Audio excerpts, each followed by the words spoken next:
नमस्कार साथियों, सार्थक पहल बदलाव हमसे है में पुनः एक बार आप लोगों का स्वागत है। आज का जो हमारा टॉपिक है मुगल स्थापत्य कला। मुगल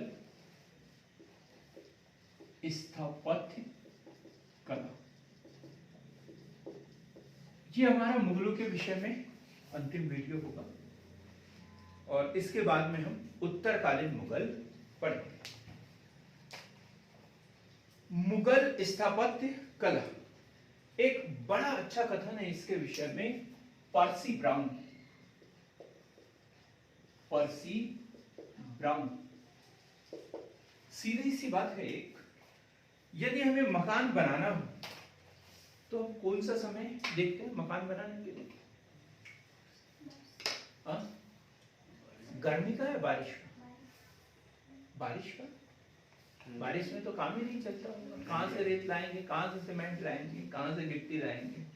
और अभी तो रोड भी है, उस समय तो रोड भी नहीं हुआ करते थे। तो ठंड का तो कोई सीजन ही नहीं होता, दो ही ऋतु होती है। तो ठंड की ऋतु होती है, बात एकदम सही है। लेकिन ये ग्रीष्म काल में निर्माण कार्य जो सबसे ज्यादा होते हैं वो किस काल में होते हैं? ग्रीष्म काल में होते हैं। ग्रीष्म काल में होते हैं। तो पर्सी ब्राउन क्या कहते हैं? मुगल कालीन भारतीय वास्तुकला का, मुगल काल भारतीय वास्तुकला का ग्रीष्म काल था। भारतीय वास्तुकला का ग्रीष्म काल था, जो प्रकाश और उर्वरा का प्रतीक माना जाता है। जो प्रकाश व उर्वरा का प्रतीक माना जाता है। तो पर्सी ब्राउन का क्या कथन है मुगल स्थापत्य कला के विषय में कि मुगल काल भारतीय वास्तुकला का ग्रीष्म काल था, जो प्रकाश व उर्वरा का प्रतीक माना जाता है। इसी प्रकार स्मिथ महोदय क्या लिखते हैं? स्मिथ महोदय जो है मुगल स्थापत्य कला के विषय में लिखते हैं, मुगल कालीन वास्तुकला को, मुगल कालीन वास्तु कला को कला की रानी, क्या कहा इन्होंने? कला की रानी। क्या कहा? मुगल कालीन वास्तुकला को इन्होंने कला की रानी कहा है। कला की रानी कहा है। इस कला पर यदि प्रभाव देखा जाए, सबसे अधिक प्रभाव मुगल कालीन स्थापत्य कला पर, तो वो है इंडो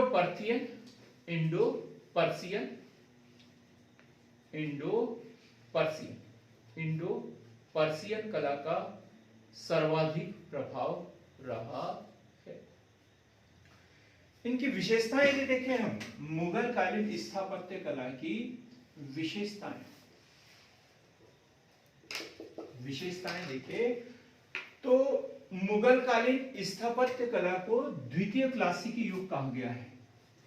ये भी लिख लें, द्वितीय क्लासिकी युग। तो प्रथम कौन सा था? प्रथम सिंधु सभ्यता। सिंधु सभ्यता के बारे में पढ़ा। उस समय कितनी शहरी सभ्यता थी, शहरों का निर्माण हुआ, जल निकासी प्रणाली, और उसके बाद में यदि कहीं स्थापत्य कला देखने को मिलती है तो कौन से काल में? मुगल काल में देखने को मिलती है। तो विशेष रूप से मुगल काल में जो शाहजहां का काल है उसे स्थापत्य कला का द्वितीय क्लासिकी युग कहा जाता है। शाहजहां के काल को स्थापत्य कला का द्वितीय क्लासिकी युग कहा जाता है। मध्य एशिया, पहली विशेषता देखिए तो मध्य एशिया,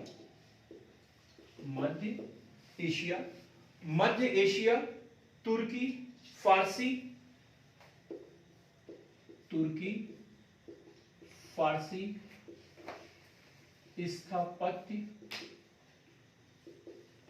स्थापत्य कला का सम्मिश्रण, स्थापत्य कला का सम्मिश्रण। तो ये जो मुगल स्थापत्य कला है सिर्फ मध्य एशिया की नहीं है, सिर्फ तुर्की की नहीं है, सिर्फ फारसी की नहीं है, इसमें सभी प्रकार की मध्य एशिया, तुर्की, फारसी और भारतीय ये सभी कलाओं का सम्मिश्रण है। वह देखेंगे हम जब स्थापत्य कला देखेंगे, एक एक उदाहरण देखेंगे तो देखेंगे कि गुम्बद उन्होंने कहां से लिया था, मीनार का जो कॉन्सेप्ट है वो कहां से लिया था, उल्टा कमल रखा था वो कहां से लिया था। तो ये जो है मध्य एशिया, तुर्की, फारसी, भारतीय स्थापत्य कला का सम्मिश्रण। मुगल स्थापत्य कला जो है मध्य एशिया, तुर्की, फारसी, भारतीय स्थापत्य कला का सम्मिश्रण। आकार व डिजाइन की विविधता, आकार व डिजाइन की विविधता। अब अलग अलग देखिए हम, ताजमहल देखो अलग तरीके से बना है, दिल्ली का लाल किला अलग तो आगरे का लाल किला अलग, हुमायूं का मकबरा कुछ अलग तरीके से बना है, एतमाद-उद-दौला का मकबरा सफेद संगमरमर से, पित्रा-धुरा कहीं पर देखने को मिलता है, अलग अलग रंगों का प्रयोग देखने को मिलता है। तो ये जो जितनी भी स्थापत्य कला, जितने भी निर्माण कार्य मुगल काल में हुआ है तो एक दूसरे की नकल नहीं है, बहुत कुछ अलग अलग देखने को मिलता है। वैसे डिटेल में पढ़ेंगे तो देखेंगे अपन कि जो हुमायूं का मकबरा है उसके आधार पर ताजमहल बना है और ताजमहल के आधार पर बीबी का मकबरा बना हुआ है। यह भी कुछ नकल देखने को मिलती है, उसके बावजूद वहां पर इसको पूर्ण रूप से कॉपी भी नहीं पूछ सकते हैं। तो क्या आकार व डिजाइन की विविधता, भवन निर्माण सामग्री, भवन निर्माण सामग्री, भवन निर्माण सामग्री, भवन निर्माण सामग्री देखें तो लाल बलुआ पत्थर, लाल बलुआ पत्थर और फिर क्या है सफेद संगमरमर, सफेद संगमरमर। ये दो महत्वपूर्ण चीजें अकबर के समय में जो निर्माण कार्य हुए हैं लाल बलुआ पत्थर से हुए और शाहजहां ने उन सबको कायम बदल दिया, सफेद संगमरमर में बदल दिया, क्योंकि सफेद लाल बलुआ पत्थर खून का, रक्त का एक हिंसात्मक गतिविधि का प्रतीक वो मानता था और वही सफेद संगमरमर को वो शांति का प्रतीक मानता था। तो उसने जो अकबर ने निर्माण कार्य लाल बलुआ पत्थर से किए थे, जैसे दीवाने आम, दीवाने खास, तो शाहजहां ने उसे सफेद संगमरमर में बदल दिया था। देखेंगे तो भवन निर्माण सामग्री लाल बलुआ पत्थर वो सफेद संगमरमर। चौथा पॉइंट यदि देखें तो भवनों के साज सज्जा के संदर्भ में, भवनों के साज सज्जा के संदर्भ में संगमरमर के पत्थरों पर जवाहरातों से की गई जड़ावट, मतलब पित्रादुरा। ये क्वेश्चन भी एग्जाम में पूछा गया, पित्रादुरा, और सर्वप्रथम इसका उपयोग कहां किया गया था, एतमाद-उद-दौला के मकबरे, एतमाद-उद-दौला के मकबरे पर किया था, जो सफेद संगमरमर का था और उसके ऊपर पित्रादुरा मतलब हीरे मोती उसके ऊपर जड़े हुए थे। विभिन्न जो डिजाइन होती थी वो हीरे जवाहरातों से जड़ी जाती थी, तो उसे क्या कहते हैं, पित्रादुरा, पित्रादुरा। महलों में बहते पानी का प्रयोग।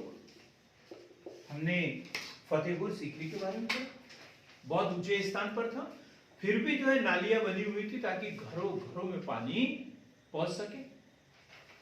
तो ये बहते हुए पानी का प्रयोग, बहते हुए पानी का प्रयोग, महलों में बहते हुए पानी का प्रयोग। गुंबद व मेहराबों का प्रयोग, गुंबद व मेहराबों का प्रयोग, गुंबद व मेहराबों का प्रयोग, चार बाग प्रणाली, चार बाग प्रणाली, चार बाग प्रणाली क्या होता है? चार बाग प्रणाली, ये इतना बड़ा बगीचा और उसमें ये दो नदियां, कितनी नदियां हो गई? 1 2 3 और ये 4, और इन चारों की तुलना कैसे की गई है? स्वर्ग की, फिरदौस की 4 नदियों से इसकी तुलना की गई है। और यहां बना हुआ होता था उनका कोई स्थापत्य कला का नमूना। चाहे ताजमहल देखो, उसके सामने भी ये देखने को मिलेगा, हुमायूं का मकबरा देखो, वहां भी देखने को मिलेगा। कोई भी मस्जिद बनाते थे तो उसके सामने भी ये जो चार बाग प्रणाली है ये देखने को मिलती थी। तो चार बाग प्रणाली, तो ये अपन ने पढ़ा मुगल स्थापत्य कला की विशेषताएं, मुगल स्थापत्य कला की विशेषताएं। अब हम देखेंगे प्रमुख स्थापत्य कला के उदाहरण। तो इसके लिए हमें जाना पड़ेगा मुगल बादशाहों के पास। मुगल बादशाहों के पास जाएंगे और पूछेंगे बताइए आपने क्या बनाया, और फिर वो हमें जवाब देंगे। तो हमने सबसे पत्राचार किया और सबसे पहला जवाब हमें मिला मुगल बादशाह बाबर।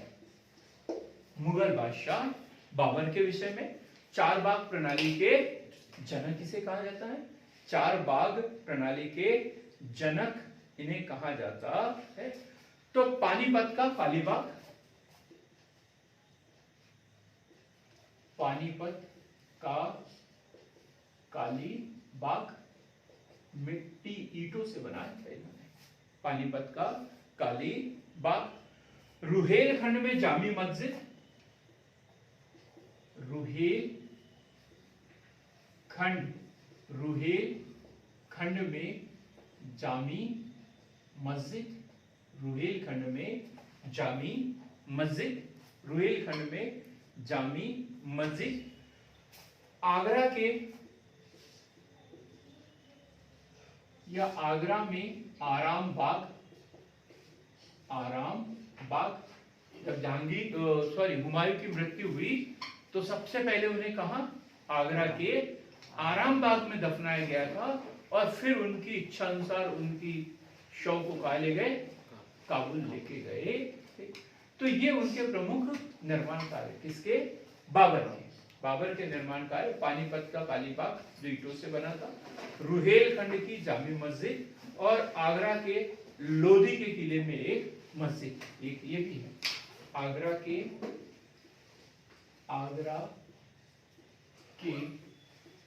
लोधी के किले में मस्जिद, आगरा के लोधी के किले में मस्जिद। अब हम बात करेंगे हुमायूं।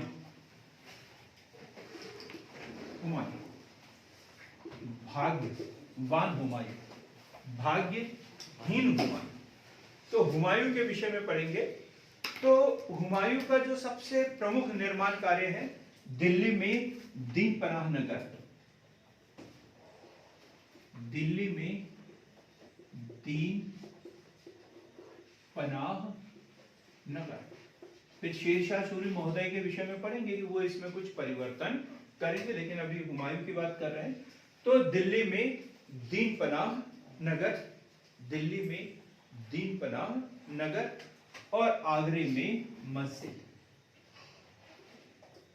आगरे में मस्जिद। और यही दीन पनाह नगर में एक पुस्तकालय, और उसकी सीढ़ियों से गिरकर जो है वो हुमायूं की मृत्यु। अब हम बात करते हैं इन्हीं के बीच में शेरशाह, नहीं तो उनको अलग से हमें पढ़ना पड़ेगा। तो शेरशाह की बात कर रहे हैं। तो शेरगढ़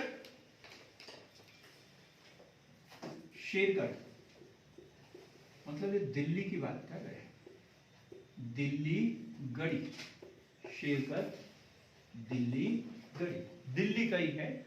तो यहां पर इन्होंने क्या किया, पुराने किले का नाम दिया। ये जो दीनपनाह नगर है इसको तुड़वाकर पुराना किला, किला ये पूना मस्जिद, किला ये पूना मस्जिद। दीनपनाह में जो पुराना किला था शेरशाह का, हुमायूं का, तो उसको तुड़वाकर उन्होंने क्या,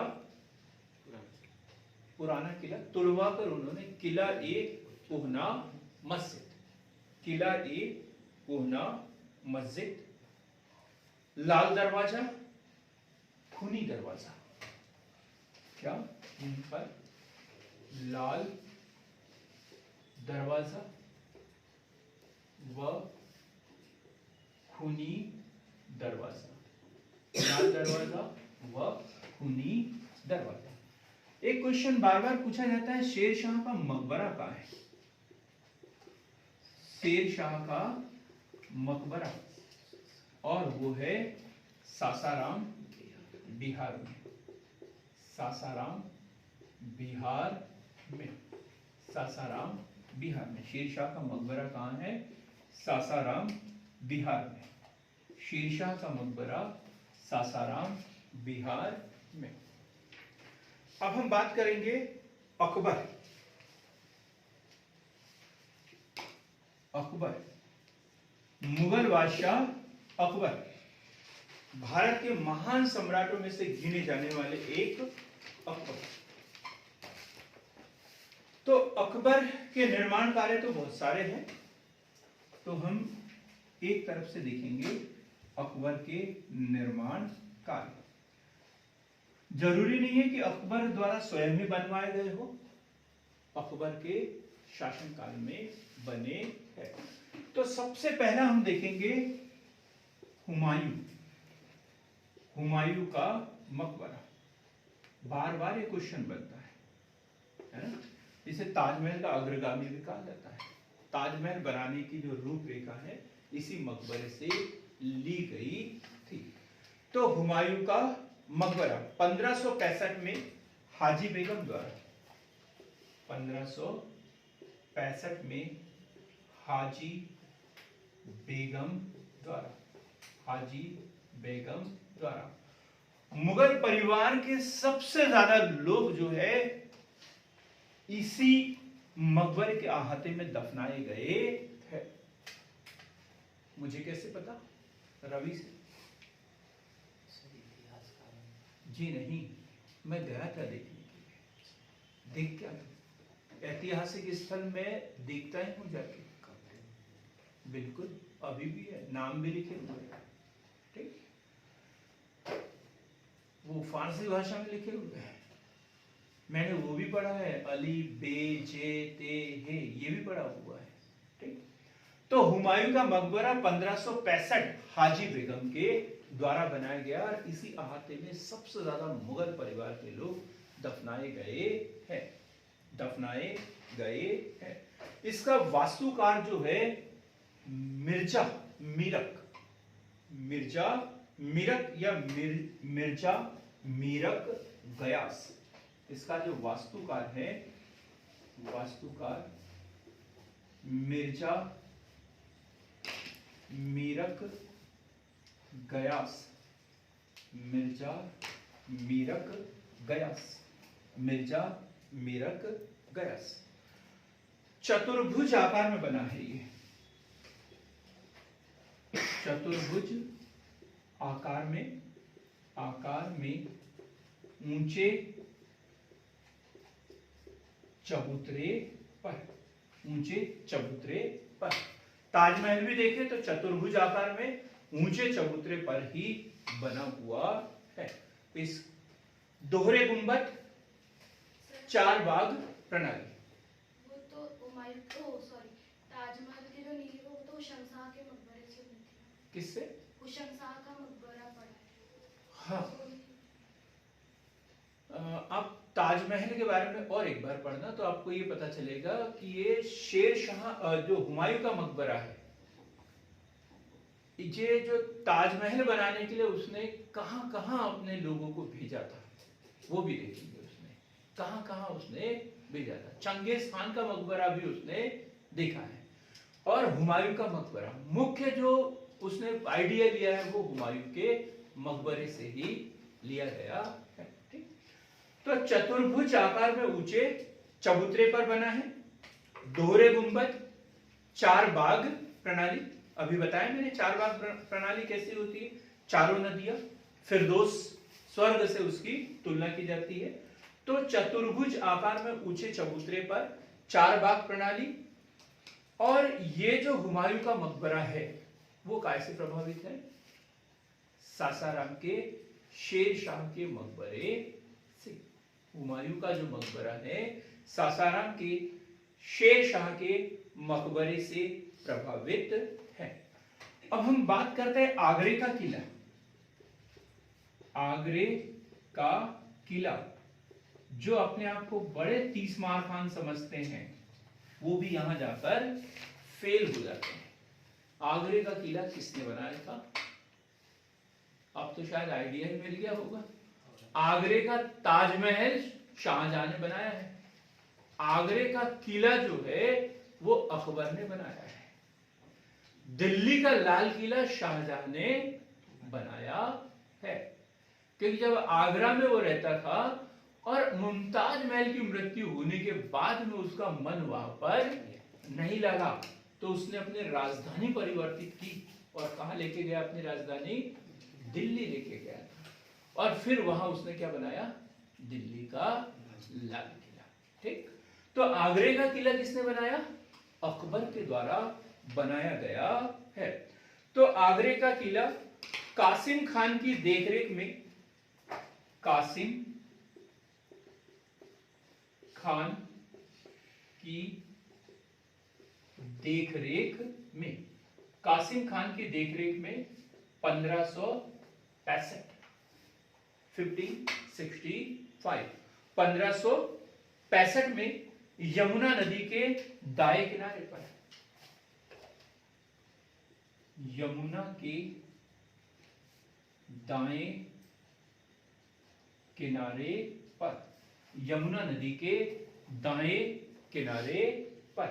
तो आगरे का किला अकबर द्वारा 1565 में कासिम खान की देखरेख में और यमुना नदी के दाएं किनारे पर। इसमें दो प्रवेश द्वार, इसमें दो प्रवेश द्वार, दो प्रवेश द्वार यहां पर है। दो प्रवेश द्वार, पश्चिम में दिल्ली दरबार और पूर्व में अमर सिंह दरवाजा। पश्चिम में दिल्ली दरबार, दिल्ली दरवाजा और पूर्व में, पूर्वी में क्या है, अमर सिंह, अमर सिंह दरवाजा। पश्चिम पूर्व में अमर सिंह दरवाजा। तो आगरे के किले की बात करें, इसमें दो प्रवेश द्वार है, पश्चिम में दिल्ली दरबार और पूर्व में अमर सिंह दरवाजा। यहां पर है जहांगीरी महल, ये क्या है, इसी के अंदर जहांगीरी महल। कहां पर है ये, आगरा के किले में जहांगीरी महल।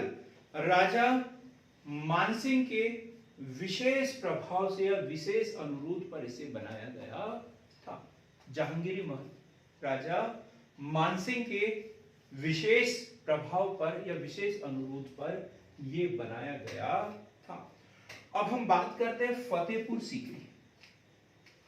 ये हमने क्या पढ़ा, अकबर के समय का हुमायूं का मकबरा, आगरे का किला, और अब हम पढ़ेंगे फतेहपुर सीकरी।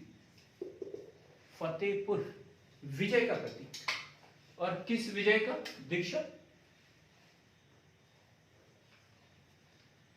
नहीं पता, पक्का में नहीं पता, गुजरात विजय, मुझे पता है कि आपको पता है क्या, बहुत अच्छे स्टूडेंट है। फतेहपुर सीकरी, गुजरात विजय, गुजरात अभियान कब किया था उसने, अकबर ने 1572 और 73। सबसे पहले 1572 में, और अकबर ने जो है सबसे पहले समुद्र वही देखा था। और किसको वहां का सूबेदार नियुक्त किया था? अजीज कोका। अजीज कोका को वहां का सूबेदार नियुक्त किया था। लेकिन जैसे ये वापस आए, दोबारा वहां पर विद्रोह हो गया और अकबर दोबारा गए वहां पर और बहुत जल्दी से नियंत्रित कर लिया। तो इसे सबसे तीव्रगामी अभियान के नाम से भी जाना जाता है। और फिर कॉन्सेप्ट आया फतेहपुर सीकरी का, और फतेहपुर सीकरी में क्या बनाया उन्होंने? बुलंद दरवाजा। बुलंद दरवाजा। अनूप कुमार, कितनी ऊंचाई है बुलंद दरवाजे की? नहीं पता, और 2 साल पढ़ो फिर पता चलेगा बुलंद दरवाजे की ऊंचाई कितनी है। तो फतेहपुर सीकरी की बात कर रहे हैं, आगरा से 25 मील दूर। आगरा से 25 मील दूर वर्तमान में जो है ये यूपी और राजस्थान की बॉर्डर पर है। जो सीकरी गांव है वो राजस्थान में पड़ता है और फतेहपुर उत्तर प्रदेश और राजस्थान की सीमा पर। तो आगरा से 25 मील दूर गुजरात विजय के उपलक्ष्य में बनाया। अभी पढ़ा अपन ने, गुजरात विजय के उपलक्ष्य में, गुजरात विजय के उपलक्ष्य में इसे बनाया गया था। गुजरात विजय के उपलक्ष्य में इसे बनाया गया। अब यहां पर क्या क्या है फतेहपुर सीकरी में, क्या क्या है? तो नंबर 1 जोधाबाई का महल। जोधाबाई का महल, जोधाबाई का महल। हम सिर्फ फतेहपुर सीकरी में क्या है सिर्फ यही देखेंगे, क्योंकि हमारा एक अलग से वीडियो आएगा सिर्फ फतेहपुर सीकरी के ऊपर, तो उससे और ट्रेस करेंगे और अच्छे से डाटा हम आप लोगों को देंगे। अभी तो सिर्फ यही देखें कि फतेहपुर सीकरी में क्या क्या है। तो जोधाबाई का महल, मरियम की कोठी, मरियम बीरबल महल, पंचमहल, पंचमहल, पंचमहल, दीवान ए आम, दीवान ए खास, दीवान ए आम, दीवान ए खास, दीवान ए खास, और बुलंद दरवाजा, बुलंद दरवाजा। मैंने बताया कि इसके ऊपर हमारा एक अलग से वीडियो आएगा, पूरी डिटेल में जानकारी मिलेगी। फिर भी देखते हैं तो बुलंद दरवाजा जो है 1572 में गुजरात विजय के उपलक्ष्य में अकबर द्वारा बनाया गया था। जो बुलंद दरवाजा है एक ऊंचे चबूतरे पर है। जो चबूतरे से जो उसकी ऊंचाई है 134 मीटर, चबूतरे से जो ऊंचाई 134 फीट, ऐसा चबूतरा बना हुआ है, ऊंचा चबूतरा। और चबूतरे से ऊपर यदि इसकी ऊंचाई देखा जाए तो ये जो है 134 फीट, और यदि यहां से देखा जाए तो इसकी ऊंचाई है 176 फीट, 176 फीट, 176 फीट। बुलंद दरवाजा 1572 गुजरात विजय के उपलक्ष्य में, चबूतरे से 134 फीट ऊंचा, जबकि सड़क से 176 फीट ऊंचा है, और लाल बलुआ पत्थर से बना हुआ है।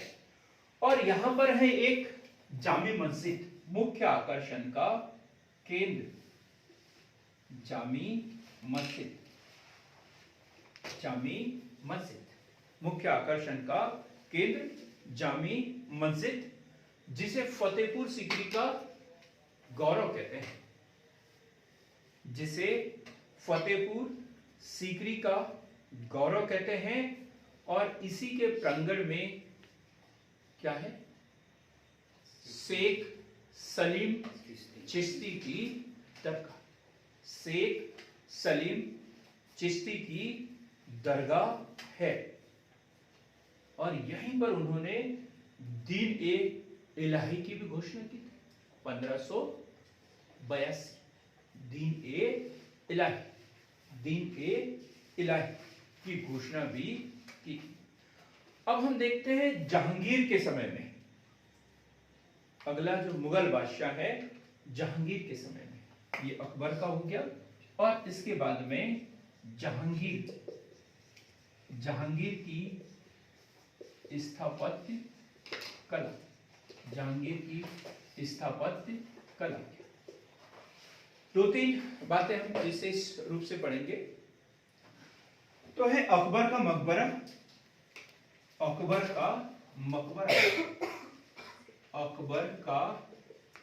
मकबरा कहां पर है? ये सिकंदरा में। अभी गया था मैं देखने के लिए। अकबर का मकबरा सिकंदरा में। एतमा उद्दौला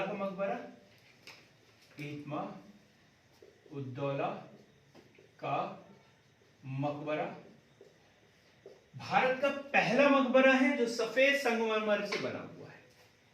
और दूसरा भारत का पहला मकबरा जहां पर पित्रादुरा का प्रयोग हुआ है। पित्रादुरा का प्रयोग हुआ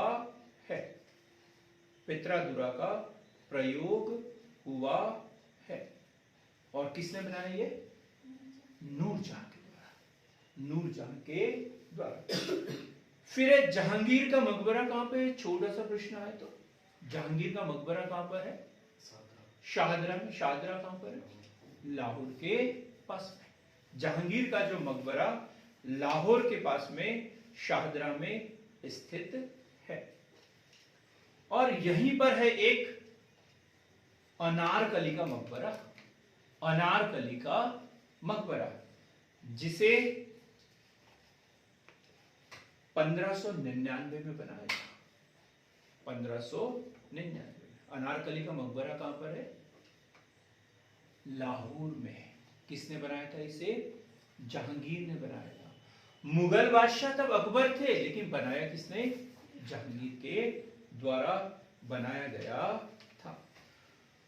शाहजहां का काल जो है, अगला जो है वो है शाहजहां। मुगल स्थापत्य कला, शाहजहां का काल, द्वितीय क्लासिकी युग भी कहते हैं इसे।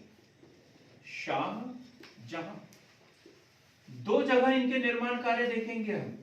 एक है आगरा और दूसरा कहां पर? दिल्ली। आगरा और दिल्ली। आगरा में भी इनके द्वारा निर्माण कार्य किए गए और दिल्ली में भी इनके द्वारा निर्माण कार्य किए गए। तो आगरा में क्या बनाया इन्होंने? ताजमहल। आगरा में ताजमहल, इसे हमने बहुत अच्छे तरीके से पढ़ा एक वीडियो में। दूसरा, आगरे के किले में जो अकबर द्वारा निर्माण किया गया था, और अकबर ने क्या किया था वहां? लाल बलुआ पत्थरों का प्रयोग। तो इन्होंने क्या कर दिया? उसे सफेद संगमरमर जड़ा था।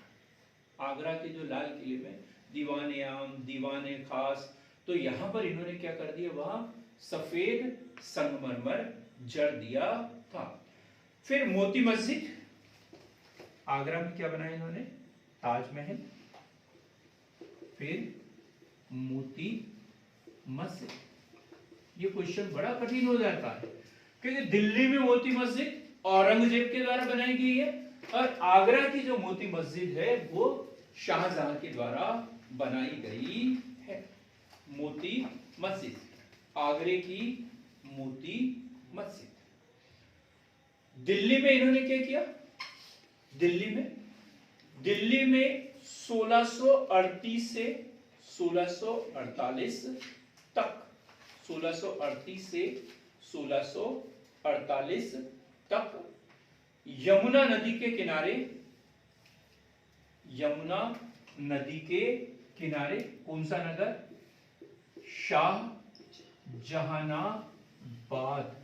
शाहजहानाबाद नगर बसाया, शाहजहानाबाद नगर बसाया। 1648 में 1648 दिल्ली को राजधानी बनाया। क्वेश्चन इंपॉर्टेंट है, दिल्ली को राजधानी बनाया किसके द्वारा? शाहजहां के द्वारा। पहली बार दिल्ली जो है मुगल साम्राज्य की राजधानी बनी 1648 में। और किसने बनाया? शाहजहां के द्वारा। इससे पहले राजधानी आगरा हुआ करती थी, या अकबर ने कहा ले गया था उसे? फतेहपुर सीकरी। फतेहपुर सीकरी। लाल किला दिल्ली में क्या बनाया इन्होंने? लाल किला। लाल किला जिसे हम अली अहमद द्वारा बनाया था। अली अहमद द्वारा बनाया गया था। और यहां पर दो द्वार है, पश्चिमी द्वार और दक्षिणी द्वार। यहां पर दो द्वार, पश्चिमी और दक्षिणी। पश्चिमी द्वार और दक्षिणी द्वार। पश्चिमी द्वार को लाहौरी दरवाजा, पश्चिमी द्वार जो है वो लाहौरी दरवाजा, और दक्षिणी द्वार को दिल्ली दरवाजा। दक्षिणी द्वार को दिल्ली दरवाजा कहते हैं। और यहां पर दीवान ए खास, दीवान ए खास जहां मयूर सिंहासन तख्ते ताउस रखा होता था। तख्ते ताउस रखा होता था।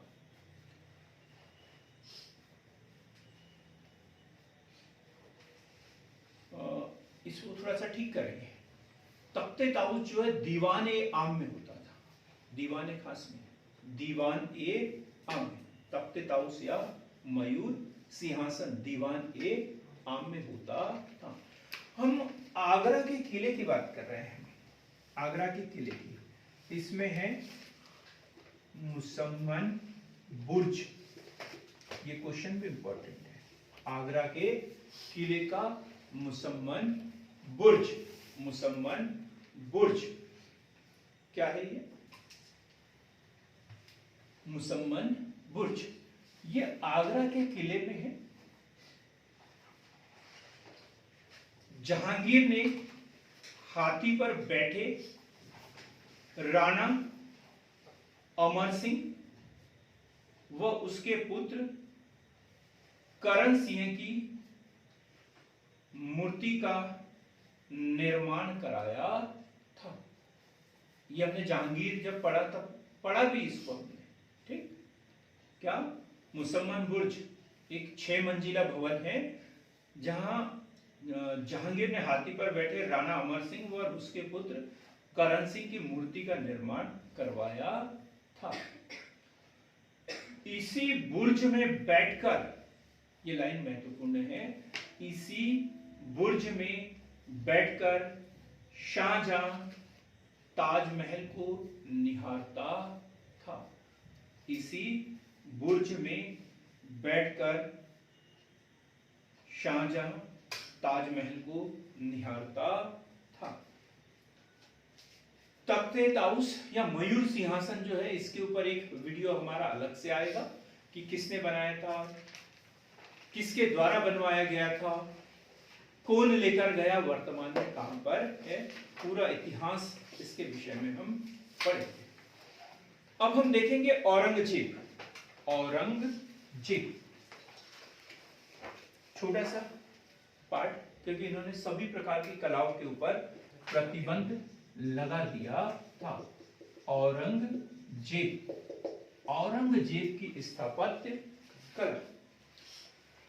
तो 1678 में औरंगाबाद में बीबी का मकबरा, बीबी का मकबरा 1678 औरंगाबाद बीबी का मकबरा, जिसे दक्षिण का ताजमहल कहते हैं। दक्षिण का ताजमहल या दक्षिण ताजमहल की फूहड़ नकल भी कहते हैं। ताजमहल की फूहड़ नकल भी इसे कहते हैं। किसकी याद में बनाया था उन्होंने? उनकी क्या? दिलरास बानो बेगम नहीं, एकमात्र बीबी राबिया दुरानी। राबिया, हाँ वही, लेकिन राबिया के नाम से है ना, राबिया दुरानी की याद में, दिलरास बानो बेगम की याद में। तो उनका नाम बड़ा सम्मान से लिया जाता है, एकमात्र बीबी, औरंगजेब की एकमात्र बीबी राबिया दुरानी की याद में। एक अभी बताया मैंने, और क्या किया उन्होंने? दिल्ली के लाल किले में मोती मस्जिद। मोती मस्जिद किसने बनाया? बड़ा कंफ्यूज क्वेश्चन हो जाता है, क्योंकि आगरे में किसने बनाई? शाहजहां ने, और दिल्ली के लाल किले में किसने बनाई है? औरंगजेब ने बनाई है। लाहौर स्थित बादशाही मस्जिद। लाहौर स्थित बादशाही मस्जिद, लाहौर स्थित बादशाही मस्जिद। तो क्या क्या बनाया इसने? बीबी का मकबरा 1678 में, दिल्ली के लाल किले में मोती मस्जिद 1659, 1659। देखो 1658 में वो बादशाह बना था, पहली बार राज्याभिषेक कराया आगरा के किले में, और फिर 1659 में उसने पुनः अपना राज्याभिषेक कराया था दिल्ली के लाल किले में, और वहां पर कौन सी मस्जिद बनाई इन्होंने? मोती मस्जिद। इसके बाद में लाहौर स्थित बादशाही मस्जिद 1674 में, 1674, और 1681 में बादशाह अकबर का विद्रोह, बादशाह नहीं, शहजादा अकबर का विद्रोह, शहजादा अकबर का विद्रोह, और औरंगजेब उनका पीछा करते हुए कहां गए? दक्षिण की ओर, और वो उनकी कब्रगाह सिद्ध हुआ। 1707 में औरंगजेब की मृत्यु, और फिर वो दोबारा कभी उत्तर की ओर वापस नहीं लौटे थे। तो ये हमने पढ़ा मुगल स्थापत्य कला। आप चाहो तो इसका स्क्रीनशॉट भी ले सकते हैं, और अगला वीडियो देखने के लिए हमारे चैनल को लाइक कीजिए, शेयर कीजिए और सब्सक्राइब कीजिए। बहुत बहुत धन्यवाद।